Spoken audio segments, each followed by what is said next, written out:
Okay, I'm trying to do this video for the second time. My phone started to heat up on me. What's happening? What's happening, Mr. Randall? Um, Phone heated up on me last time, so I want to make this as quick as I can because on my way to the gym. But what's good, Bert? Um, this is a lot of people were saying. I mentioned something about the rat slash mouse a few days ago. What's happening, Eric?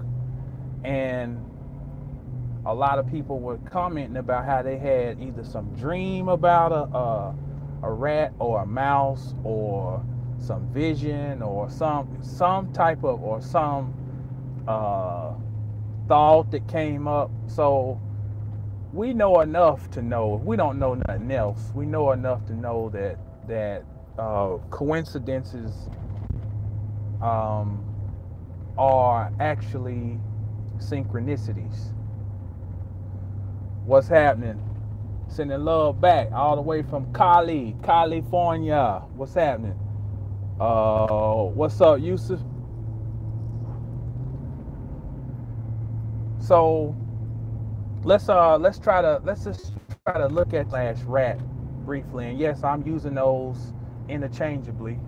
I had the experience where I took the kids to Chuck E. Cheese, and as you can see in the thumbnail, that weird looking ass rat, and you can see up in the front CEC, and it just popped in my head, control every child. And why is it we see Disney's number one character is the rat or mouse, Mickey Mouse? We have 3 blind mice, and when you look at the etymology of mouse, and I'm going to take some scholastic liberty here, we see that mouse coincides with muscle, with mole, with mucus, also musketeer. And you've got what? 3 musketeers, 3 blind mice. So if we can deduce then or have further confirmation of the fact that nothing is completely good or bad, because we know Disney is a pedophile ring, okay? And their number one character is Mickey Mouse. So we could be premature and say, well, that this mouse is some type of, connotatively speaking, evil or demonic type of symbol, but it's not. The mouse, from what I have deduced, is a representation of things that are hidden. Okay? I have an affinity for the deity Ganesh. And when we look at Ganesh, we see that at its feet, there's always a little tiny little mouse, or you may want to call it a rat. Let's call it a mouse. Now, we've seen the cartoons of the big old huge elephant, which is Ganesh. He's got the elephant head, and you'll see where the little mouse comes scurrying out, and the elephant goes bananas. It goes crazy, So the mouse serves as an agitator, agitates the elephant and gets it upset, gets it stirred up. So was somebody trying to show us something in that representation in the cartoons? These people, whoever they are, have had a big jump start on us as far as having access to information that we're having to now come and break down, that now that it's back available to us, which is nothing but, it's our information. but it gives you something to really think about. You know, you see the relationship between Tom and Jerry, the cat and the mouse. Jerry is the agitator, okay? And Jerry lives in the hidden world, because Jerry lives in a little tiny little, and notice who came up with the idea that the door for the mouse would be an arch. So you got to pay attention to all the symbols. Jerry always comes out of an archway. Okay? That's not by happenstance. And he has his own little hidden world that exists separate from the world that Tom lives in. And if you look at it, Jerry is sovereign. Jerry is sovereign because Jerry has no master that Jerry answers to. There's no one lording over Jerry. Tom has a master. Now Tom is the outward character, but Tom is living in somebody else's house, and he's like a paid mercenary whose job it is to get rid of the little mouse, Jerry. But actually, in actuality, Tom is a slave, and Tom's stupid. Okay. So Tom, of course, represents our outward reality, or exoteric, or our physical examination of everything going on around us. That's Tom. He has no insight. He has no true knowledge of his purpose. He just is acting out his primal urge. Uncle Tom, yeah. Acting out his primal urge just to attack that which is hidden. Okay? Now, every now and then they would show that Tom and Jerry would reach some type of truce. But for the most part, Jerry is the agitator, so Jerry would also be Satan. Jerry lives in the hidden world, so Jerry is also the feminine aspect. Okay? So you got all these little things going on. You have Mighty Mouse. Mighty Mouse is tiny, but he has all of these superpowers, super strength. Once again, we see the reference to something being small, but having great significance, great power. What else did I want to touch on? Something else, another image of the mouse. You got Tom and Jerry. You got hold on. Oh, so that brings us back to Chuck E. Cheese. It's like Spirit said to me, like, the message is, I control every child through your ignorance. And as I was in Chuck E. Cheese and I looked at the people, and this was not being judgmental, it's just fuck it, this is just reality. I'm looking at the people in there, and I'm looking at how the people herd into the place, and the concept of, you get 3 tokens for $1, and the little game lasts just a few seconds. So I'm like, it sounds like you're getting good value, but you really ain't. You're herded into this place. It's a germ infested environment. They got sanitizer up on the walls. None of the motherfuckers got any sanitizer in them. Oh, good one. The Doubting Thomas, Conscious Mind, and Jerry. There you go. That's it. So you got this environment where they herd people into basic filth. They feed you bullshit, So it's just an amazing little microcosm of the macrocosm. You sit and look at all these things. And then you got this little dirty rat. Now this rat, like we said, everything has 2 sides to it. Because this dirty rat, when you look at it from a historical perspective, it is negative and evil in a sense, because like I talked about when I tried to do the last one, is that, in the book, I talk about the the environment in Europe during the Dark Ages and leading up to the Renaissance, where it was utter filth. It was filth.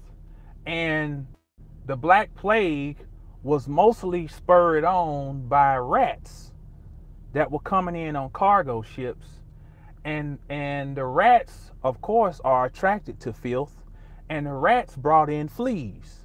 And the fleas is where you got, the spreading of the plague. So we see the filth aspect of the rat. But then that's divine too.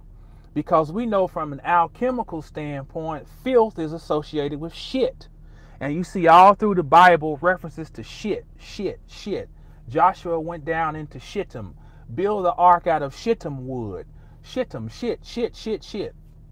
So, I mean, it's so much wrapped up in this thing. Well, it really makes us step back and focus. And I think it's a great time to really consider, why are people having all these dreams about rats biting their ass and rats coming up and in their mind and so forth, because that's your shadow self. That's your hidden self is coming up to the fore and wants to be recognized, wants to be seen, in my humble opinion. And I think that it's been leading up to what is today is everybody's been talking about this lunar eclipse. Okay? You see, because think about it. An eclipse, shout out to the god Bobby Hemmett. I watched an old lecture where he's talking about how the eclipse is the representation of the Hieros Gamos, where the sun and the moon come together and form one. Okay? Well, in my book, I'm gonna go to page 153. I think that's where it was. I started talking about sun and moon stood in their places. This is in the Bible, Habakkuk, which is one of, you never hear nobody really talk about this book in the Bible. Habakkuk 3:10 through 11. Sun and moon stood in their places. Well, let me read it. Well, first, you also can reference Joshua chapter 10, 12 through 13, talking about an eclipse. And there was another one in Isaiah. I got it in here. Oh, Isaiah 30 and 26. Let me read that. The light of the moon will be as the fuck? Oh, I got my damn seat thing on, didn't he? The light of the moon will be as the light of the sun, and the light of the sun will be 7 times brighter. The light of 7 days on the day the Lord binds up the fracture of his people and heals the bruise he has inflicted. This is in Isaiah 30 and 26. What I'm saying here is that Jerry as the mouse or whatever represents the feminine aspect is the moon. The outward expression represents the sun. So when we see the eclipse, we're talking about a merging of energies. But it says here, I deduce this is referencing an eclipse because the light of the moon will be as the light of the sun. That means they're going to be, reflecting each other, as in an eclipse. Binding up the fracture, that's an eclipse. Okay? Have you been having back pain? Have you been having back pain lately? What's up, Coach McGee?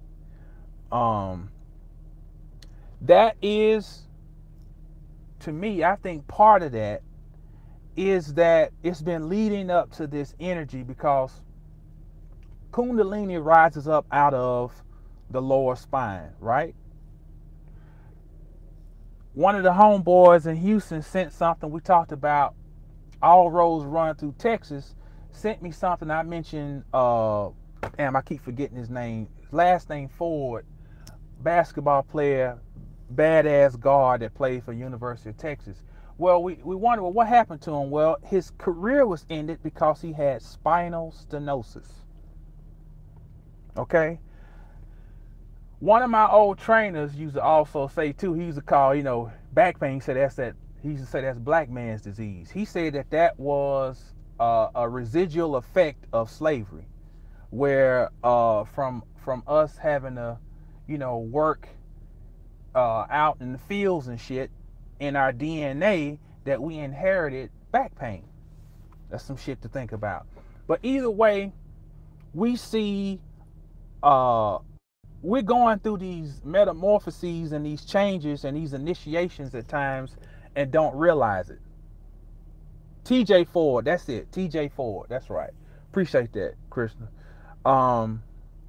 So I think we've been leading up to this energy right now of this eclipse. Now, how I'm looking at it is, I always look at things real simple because I'm a simple person. I look at it as, even the act of me going in here to do this little workout I'm gonna do, which ain't gonna be much or nothing because I'm kind of working my way, had another hiatus, so I'm kind of working my way back. But it's just the act of me releasing.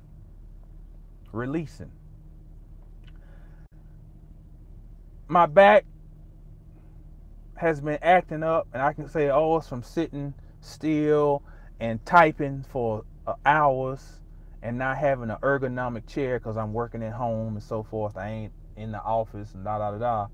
But I think situations line up in the mundane, reflecting something going on in the greater reality. It's not just that brought on the back pain. It is just an influx of a lot of damn energy, and it ain't all good, or it don't feel good.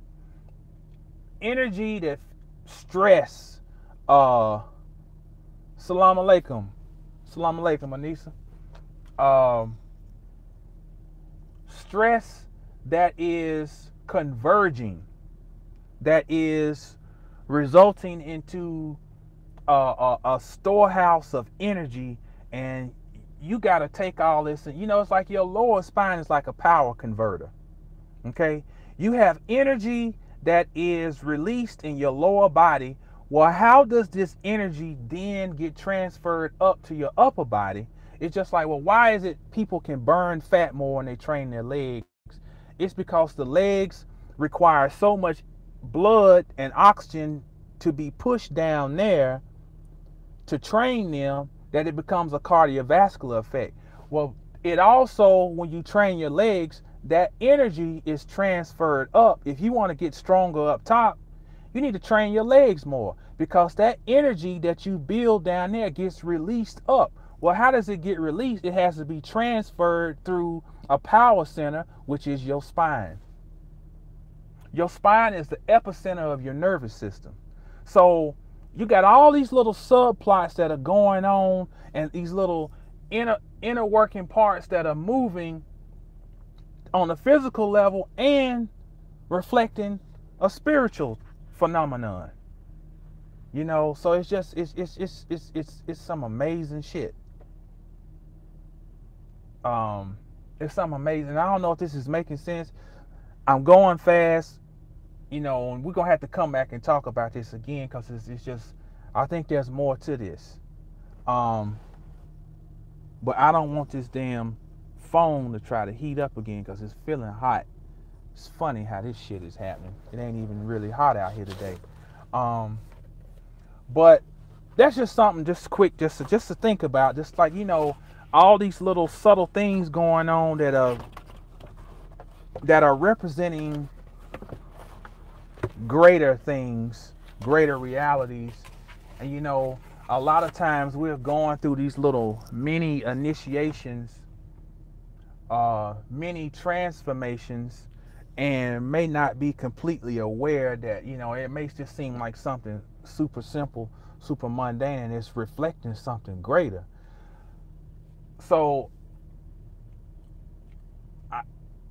me personally, I feel the onus upon myself to take the time to really pay attention to what I'm feeling, how I'm feeling, and to observe myself, and then take the proper action.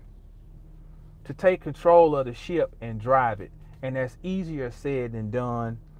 I'm not an expert, but I'm learning to become more of an expert of observing and stepping outside of the situation as best I can.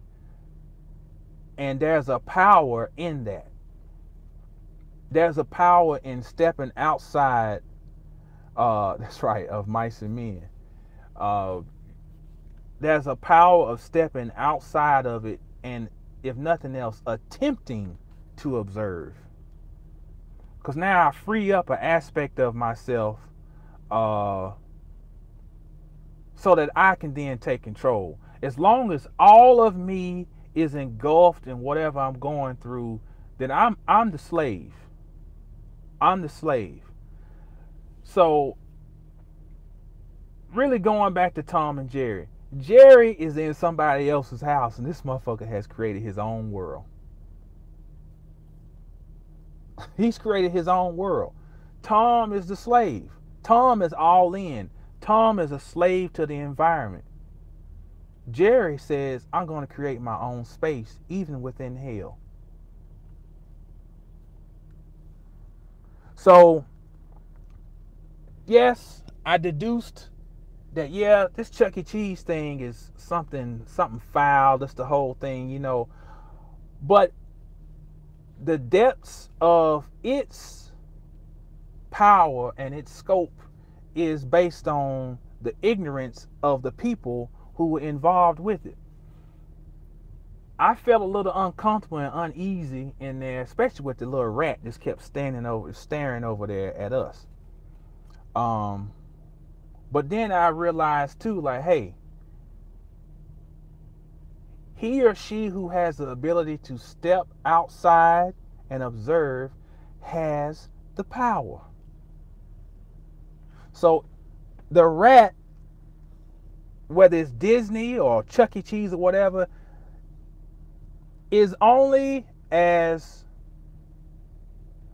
controlling or quote unquote evil as is my ignorance of it.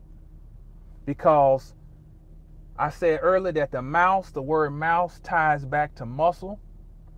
And for my muscle, which I'm getting ready to go on here and work, for my muscles to grow and expand, I have to have my mind connected with them. I have to move them. They are the little hidden world that is unfolding beneath my skin.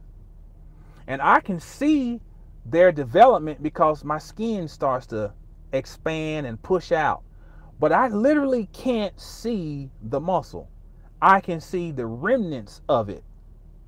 But what I can do for sure is I can feel it if my mind is connected. So today, hey, let's all just focus on really connecting our minds and inwardly dissecting what we feel, dissecting what we're thinking, and becoming the masters of our fate and the captains of our soul. Gonna wrap it up with that. This is Brother Jamal, mastersofthecosmos.com. Always reminding you to stay down until you get up, and when you get up, stay down. Peace.